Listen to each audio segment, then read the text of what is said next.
and for the next half hour, I will be reading from the Thursday, August 20, 2026 issue of the River Rock Times on the Niagara Frontier Radio Reading Service. Let us start off with the headline article stating that Rails to Trails project in Black Rock and Riverside is still moving forward.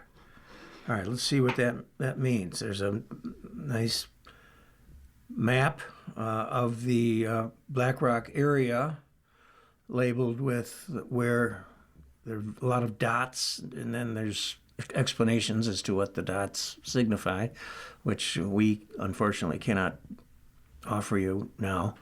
Anyway, the article starts off, 5 years ago, community groups, activists, and neighbors had an idea.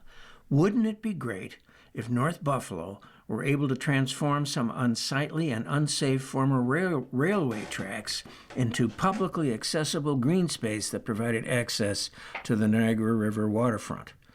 Well, that is a super idea. Let's see how this plays out here.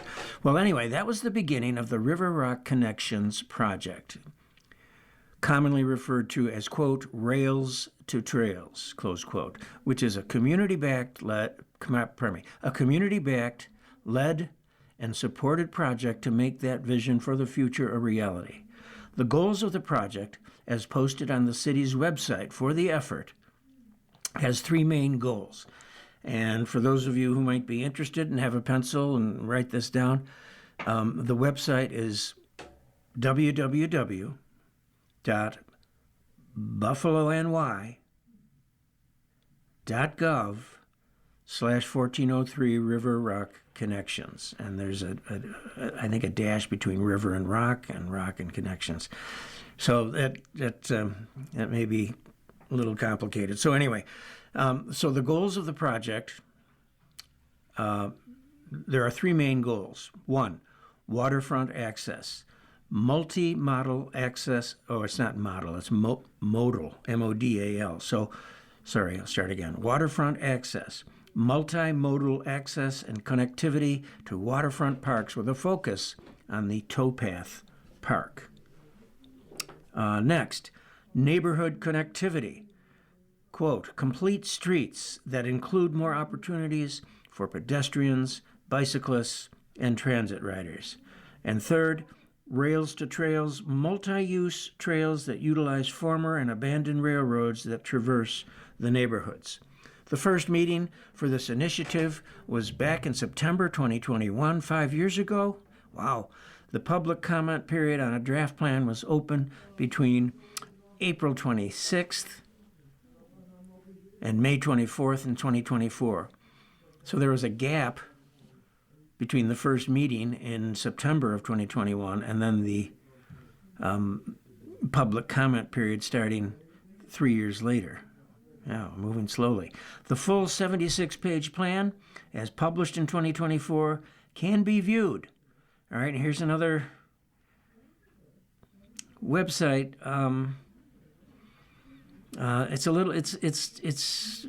It's too complicated. The website is too complicated. I'll read it, but I mean, okay, so it starts off with https:// and then www.buffalony.gov/document center, one word, document center, /view/134-08-22-final-river-rock-connectivity. I'm sorry, this is too much.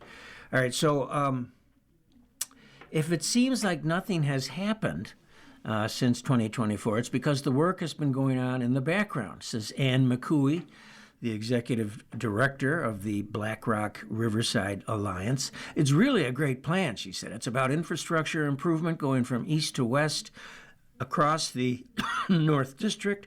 Part of that was using the rail line as a kind of spine of the plan, and then the east to west connections and infrastructure improvements would all connect into that. The idea was to make it more mobility friendly for people on the east side to get to the waterfront.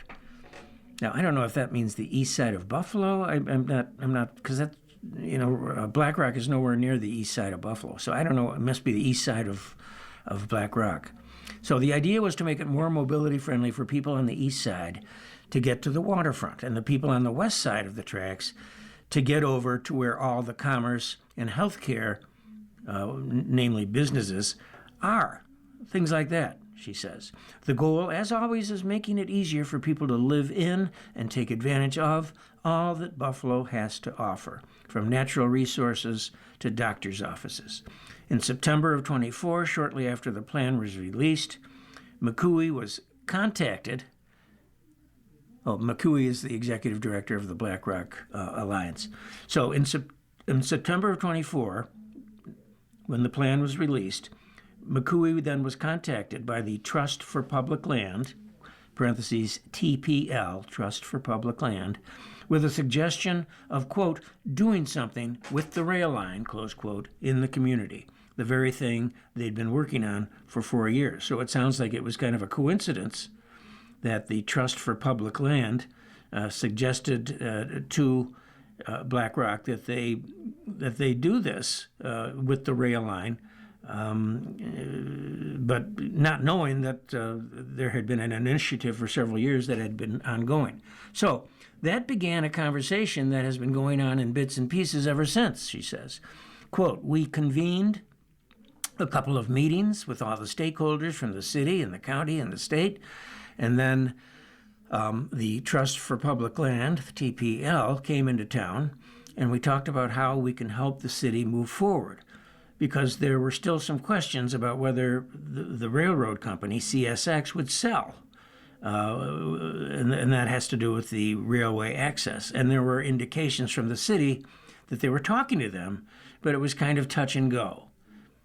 So an article published last week in Buffalo Business First details how TPL is trying to get CSX to sell the land under the railroad tracks, which is about 41 acres, that can be used for the project, but seems to indicate this initiative has been led by TPL all along and is relatively new. So I guess nothing worthwhile happens quickly.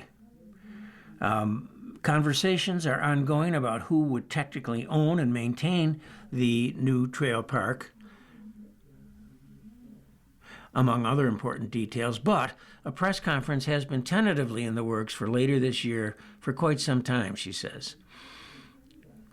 Given the heavy industrial and commercial use of the railway, McCooey, the executive director, McCooey and others brought in the Buffalo Niagara River Land Trust, Buffalo Niagara River Land Trust, whose offices are in the same buildings as the Black Rock Riverside Alliance on Amherst Street, as a perfect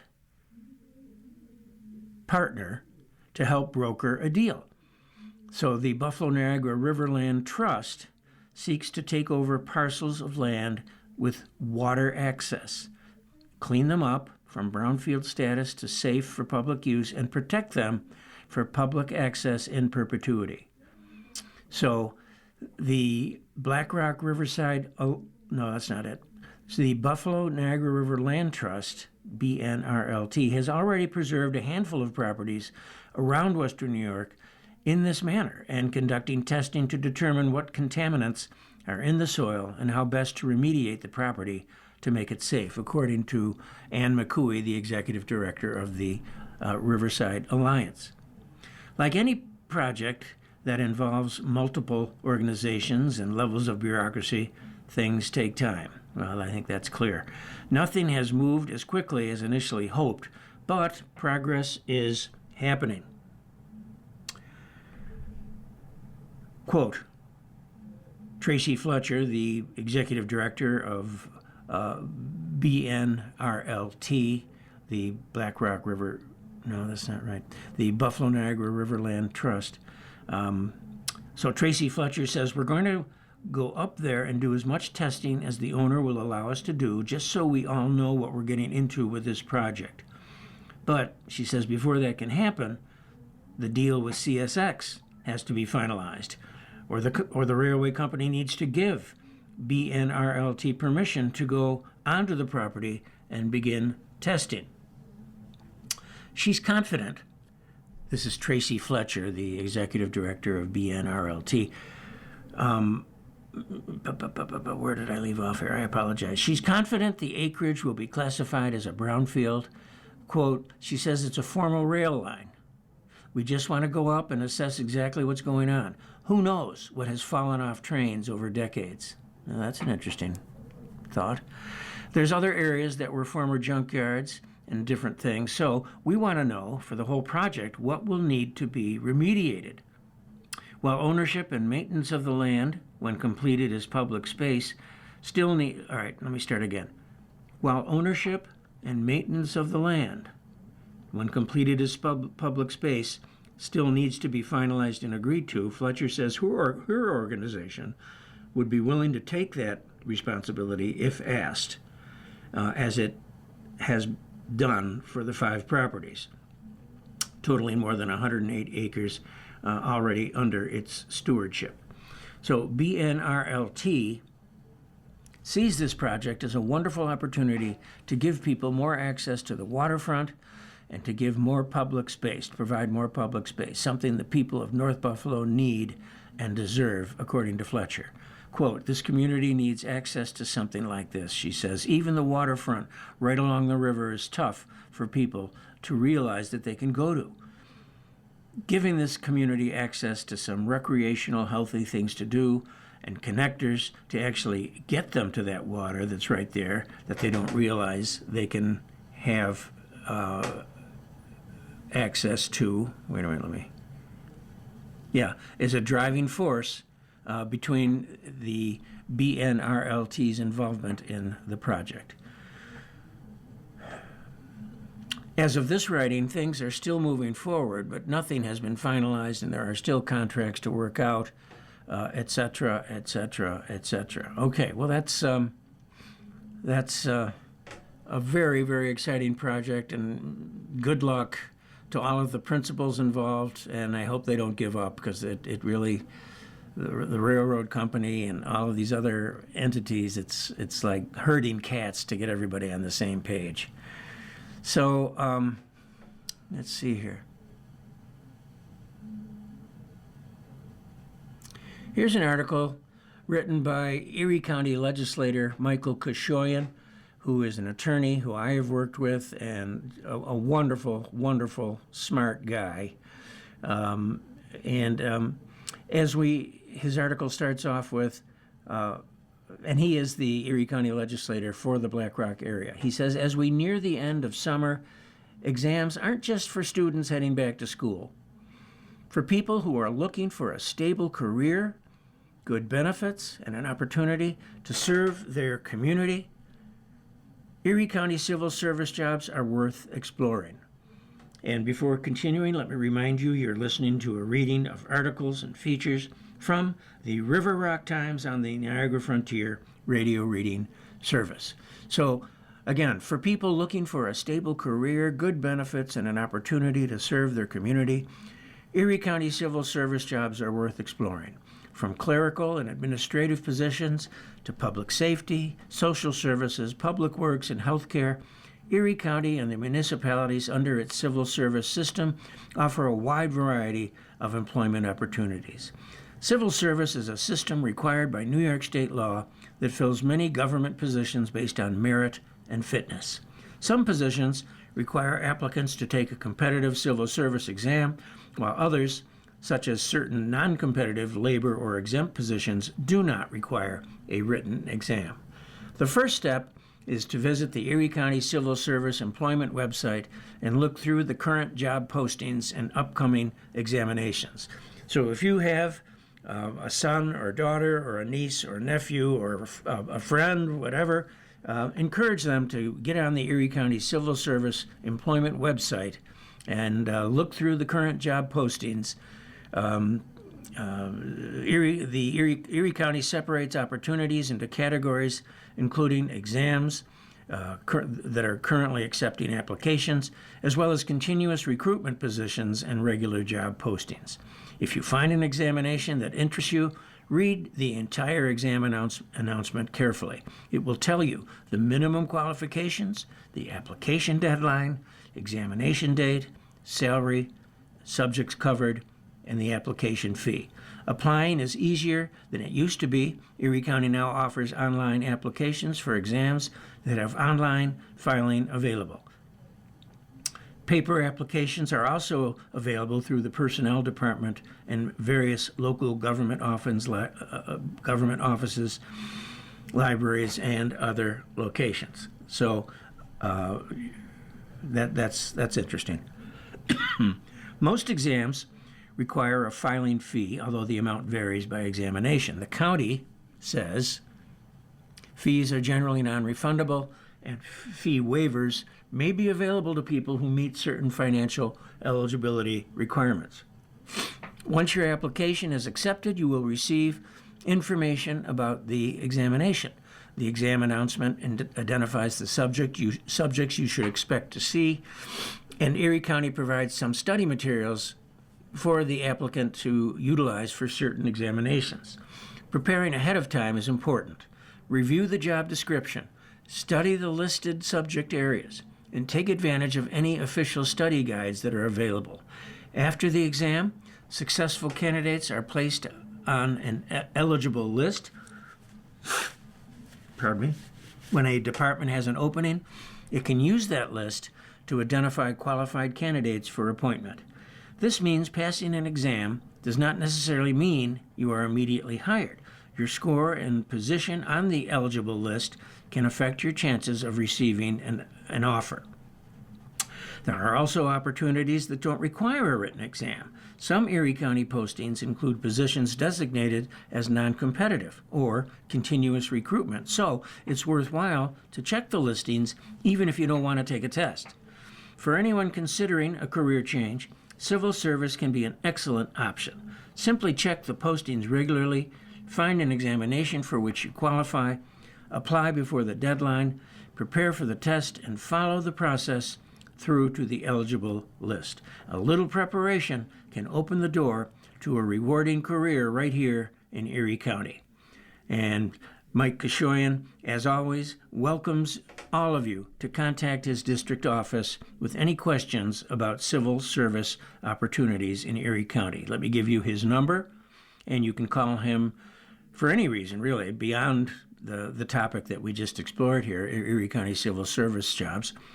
His phone number is, of course, 716-832-0493. Mr. Kashoyan's number again is 832-0493. Well, that sounds good.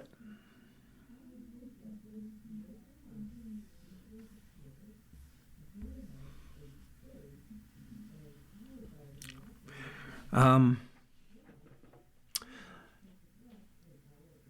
here's something that you may want to go to, or maybe ask one of your relatives or close friends to take you to it. It's the Family Fiesta celebration of art, culture, and community, which I think is tonight. I'm sorry to say, I can't give you more notice. The Buffalo AKG Art Museum announced it will welcome families and community members for Family Fiesta, which is a vibrant celebration featuring art, culture, creativity, and interactive experiences it has designed to bring people together through shared discovery and joy. As a closing celebration for Let Us Gather in a Flourishing Way, that's all in capital letters, and inspired by family gatherings from his youth, artist Justin Favela brings the Family Fiesta, which is a lively cookout filled with food, music, art, and fun, to Buffalo in a joyful community event starting at 4 p.m. On Friday, August 21st, and lasting until 8 p.m. located at the Buffalo AKG, which is, if you haven't been there, you owe it to yourself to get there. It's a beautiful, beautiful facility. They spent a lot of dollars renovating it the last couple of years, and it just looks gorgeous. As part of the event, guests will enjoy a variety of family-friendly activities. cultural experiences, and a unique dessert activation created by Frost Artisan Bakery, which is a Rich Entertainment Group business and part of the Rich Products family of companies. Kevin Amon, who is the vice president of communications at Rich Entertainment Group. Family Fiesta represents the power of community partnership and shares investment in experiences that bring people together, said Kevin Amon. We are proud of the partnership with Buffalo AKG Art Museum and the collaboration between Frost Artisan Bakery and Rich Products and the Rich Family Foundation. Together, we are helping to create an accessible, engaging event that celebrates culture, creativity, and the importance of community connection. Assemblyman John Rivera, newly elected, said, quote, art has the power to bring communities closer together, and events like Family Fiesta help make that possible. I'm proud that I was able to get state money to support this free community celebration at the Buffalo AKG Art Museum, ensuring that families from across Western New York can enjoy an evening of creativity, culture, and connection. So that's great. Drawing inspiration from the Buffalo AKG Art Museum's featured exhibition and the themes of creativity, abundance, movement, and so on, the immersive dessert installation will transform sweets into an extension of the artistic experience itself. Guests will encounter a visually striking dessert display, yum yum, highlighted by a dramatic cake piñata centerpiece, as well as curated cupcakes inspired by global flavors and an interactive cookie decorating experience designed to encourage participation and personal creativity. Our vision was to create more than a dessert table. We wanted to create an experience that feels like an extension of the artwork itself, says Jasmine Hidalgo, the executive pastry chef at Frost Artisan Bakery. Through vibrant flavors, artistic presentation, and interactive elements, guests will be invited to explore, create, and celebrate together. From our dramatic cake piñata centerpiece to hands-on cookie decorating inspired by cultures and traditions, this will hopefully spark joy, connection, and a sense of wonder. And again, let me remind you that you are listening to a reading of articles and features from the River Rock Times on the Niagara Frontier Radio Reading Service. And let me just take a moment here to wet my whistle.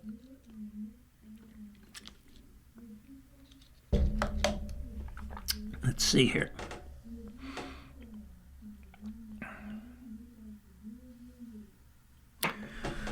Here's a short article that's entitled New York is a Fun Place to Be. The personal finance company Wallet Hub recently released its report on 2026 most fun states in America, as well as expert commentary to identify where residents and vacationers can enjoy the greatest variety and most cost-effective options for activities. Wallet Hub compared the 50 states across 26 key metrics.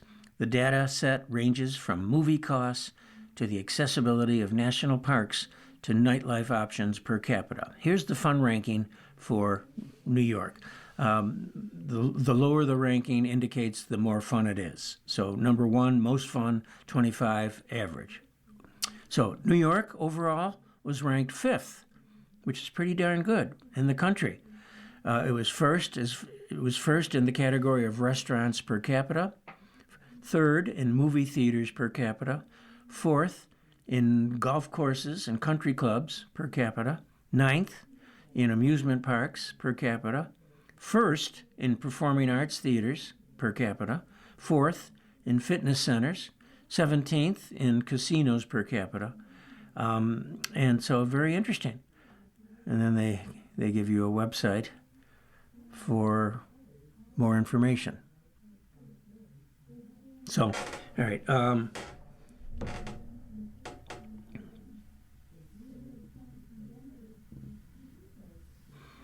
Let's see here.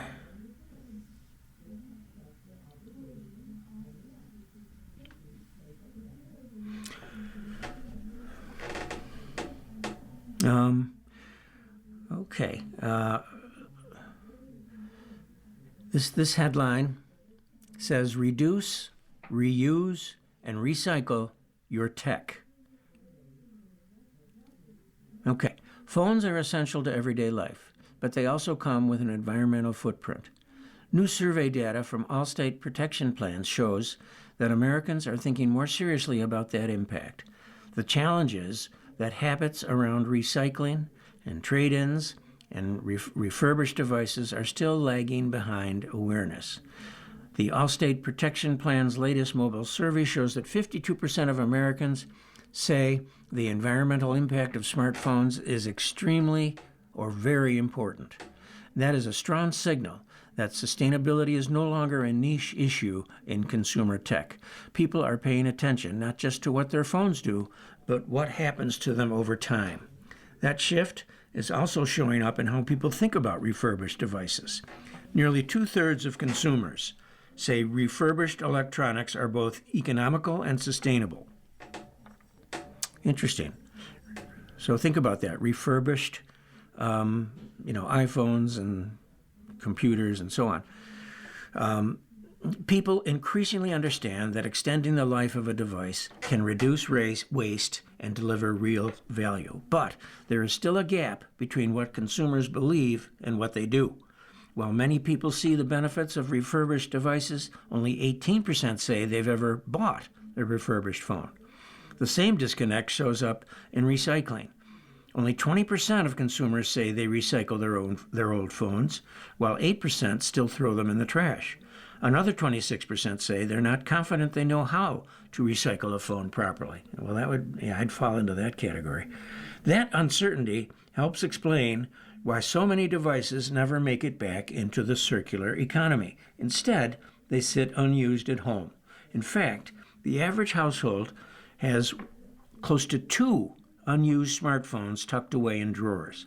One forgotten phone may not seem like much, but across millions of households, these unused devices represent a major missed opportunity for reuse, refurbishment, or responsible recycling. At the same time, ownership habits are changing in ways that could support a more sustainable future.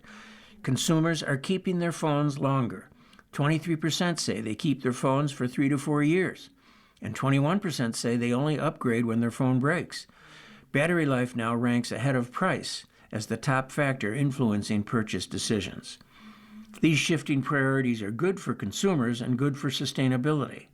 The takeaway is that more responsible electronics ownership doesn't have to be complicated. Small actions can make a real difference. Consumers can trade in old devices instead of them sit there and collect dust. They can use certified electronics recycling programs instead of throwing phones away. The good news, consumers already care. Now the opportunity is to turn that awareness into action. One traded-in phone, one recycled device, one refurbished purchase at a time. Consumers can help cut e-waste and move personal tech in a more sustainable direction. At most Best Buy stores, you can recycle up to 10 items per household per day. So go to Best Buy for recycling your old tech items. And you can get on the Best Buy website for state-specific information, as well as different limitations on TVs, computer monitors, and laptops. Okay, and let's see, I think we have time for one more article.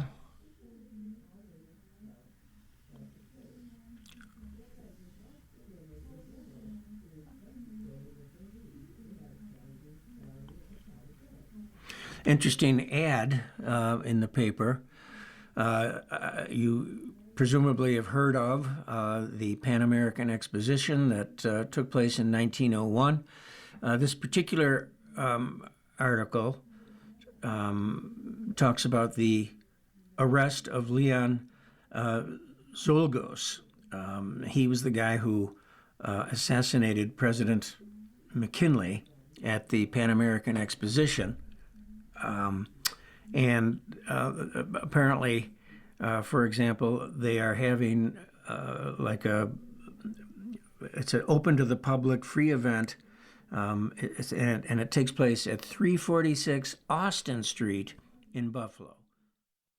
Good morning. Welcome to another broadcast day in the Niagara Frontier Radio Reading Service, a private